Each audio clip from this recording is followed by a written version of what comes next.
One of the biggest mistakes people make in amateur astronomy is buying a telescope. And I'm going to show you why today, including why some of the most spectacular things in space actually look better through binoculars than an expensive telescope. 16 years ago, a much younger version of me was standing under a clear sky. I've been scanning for about 20 minutes trying to find something the star chart said should be obvious. The Beehive Cluster. It's one of the brightest objects in the spring sky, and I couldn't find it. Frustration set in, and I stepped away from the telescope, grabbed a pair of binoculars, and almost immediately made sense of the sky. The cluster stood out instantly. And once I found it in those binoculars, finding it with a telescope took about 30 seconds. That night taught me something I wish someone had told me before I had ever bought a telescope. Now, before all of you in the comments section grab your pitchforks, hear me out. I'm obsessed with telescopes. But this channel isn't built around telling you what to buy. It's built around everything I wished someone had told me when I was getting started, including the things that would have saved me a lot of frustration. Hit subscribe and come learn the sky with me. There's a very common pattern I observe amongst beginners in this hobby. And that experience I just described, it's not unique to me. Somebody gets interested in astronomy. Maybe they attended a public star party, or got inspired by the Artemis 2 launch. Or perhaps maybe they've always been fascinated by space and want to experience the grandeur of the universe for themselves. So the natural progression is to buy a telescope. And then reality hits like a meteor out of the sky. The learning curve appears and they struggle to find anything. And this is often independent of the overall quality of the equipment they just bought. Beginners have a lot to learn.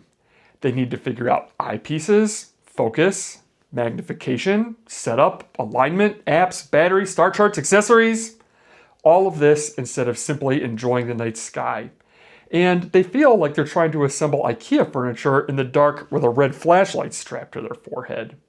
So before long, the telescope ends up sitting in a closet or a basement for 5 years, and eventually gets donated to a local astronomy club. The biggest tragedy isn't the wasted money, it's the excitement dying before it ever had a chance to become something. Because most people don't get into astronomy because they love the equipment. They get into astronomy because they want to experience the universe. And I think what's happening here is that most beginners are accidentally skipping the most important stage of becoming an observer. Astronomy works best in stages, and most beginners skip the most important one. First, you need to meet the sky. Humans don't spend a lot of time looking up, and it's an unfamiliar environment. But you don't need to become a walking encyclopedia to know the night sky. Meeting the sky means learning a few bright constellations, identifying the first bright star that you can see at dusk, and just getting comfortable orienting yourself. Then you can explore. This is where binoculars come in. They connect the dots. They make the sky feel familiar. They let you cover huge sections of the night sky quickly and naturally. Intuitive, forgiving, low friction. And then, once that foundation is established, magnification starts becoming genuinely powerful. That sequence matters. Meet the sky, explore it, then magnify it. Skip a step and you'll feel it. But most beginners try to jump straight from meeting the sky to high magnification. And that's where frustration starts creeping in. Because here's what nobody tells you. Telescopes don't make astronomy easier. In a lot of ways, they actually make it harder. You're zoomed in, your field of view is narrow, and the sky you thought you were learning suddenly disappears into a tiny circle of darkness. And you've lost all the context for where you're even looking. That feeling, that disorientation, is what sends beginners' telescopes back into the closet. And it has nothing to do with the quality of their equipment. So this middle step, exploring the sky, is where binoculars really shine. Not because they replace telescopes, because they remove the friction.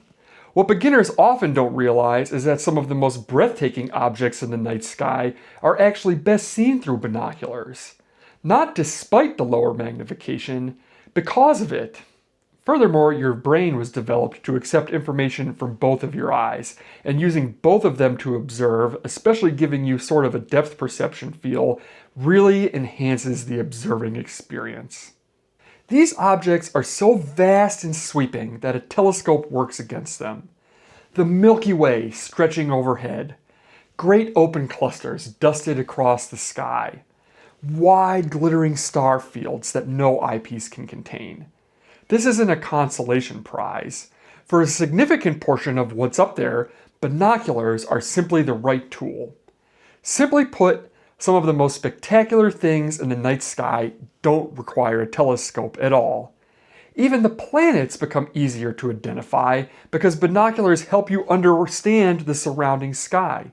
The phases of Venus, the moons of Jupiter, Saturn's shape or hint of its rings. All of these are within the reach of very modest binoculars.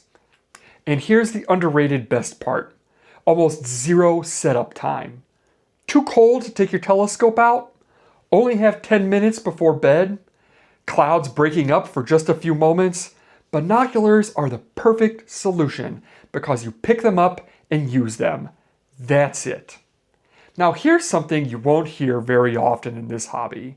You probably don't need to buy anything. Every other video in this space is going to tell you what to buy. I'm telling you that whatever binoculars you already have sitting around the house are almost certainly good enough to start.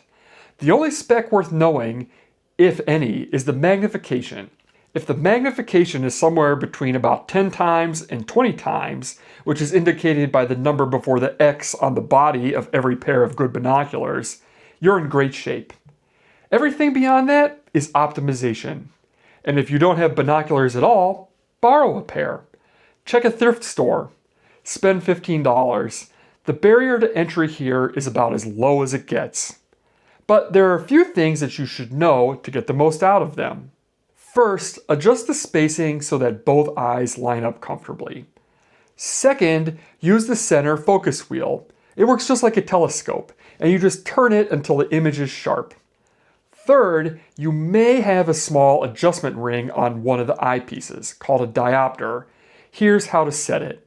Start by closing one eye, the one on the side of the diopter, and using your other eye, bring a star or object to sharp focus with the center wheel. Now, close that eye and open the one with the diopter on the side. Without touching the center wheel, turn it until the same star is sharp. That's it. You've now calibrated the binoculars to your individual eyes. Once you dial that in, binoculars become incredibly intuitive to use. One more tip that makes a huge difference. Stabilize yourself. If you're standing there shaking, the view bounces constantly. Lean against a tree or sit in a chair. Brace your elbows on the roof of your car. Even lying back in a recliner works. But my biggest recommendation? Just scan the sky. Don't overthink it. See something bright? Look at it. Curious about a dense patch of stars? Explore it. Under dark skies, just falling into the Milky Way with binoculars is an incredible experience. And here's something I want to be clear about. Binoculars aren't just a warm-up act. There are amateur astronomers who have spent years, decades exploring the sky with nothing else, and they never felt like they were missing out on something. The sky is deep enough to keep you busy for a lifetime at 10 times magnification. So don't let anyone make you feel like you're waiting to graduate. The telescope comes when you feel it, when you found something and thought, I need to get closer. That hunger is the signal. That's when magnification stops being an obstacle and starts being a gift. That's when you've earned it. Because that night with M44, once I found it in binoculars, everything had changed. It wasn't the telescope, it was my understanding of the sky. Binoculars gave me the context I was missing. They helped me find the sky, not just look at it. So no, I'm not telling you to avoid telescopes forever. I'm telling you to earn them. Meet the sky first. Explore it with whatever binoculars you have sitting in a drawer somewhere. And when you finally go back to that telescope, you're going to wonder why it ever felt hard. Tell me about your first experience with binoculars in the comments below. Did you use them before or after you bought your first telescope? This is Trevor from Night Sky Voyager. I'll see you in the next one.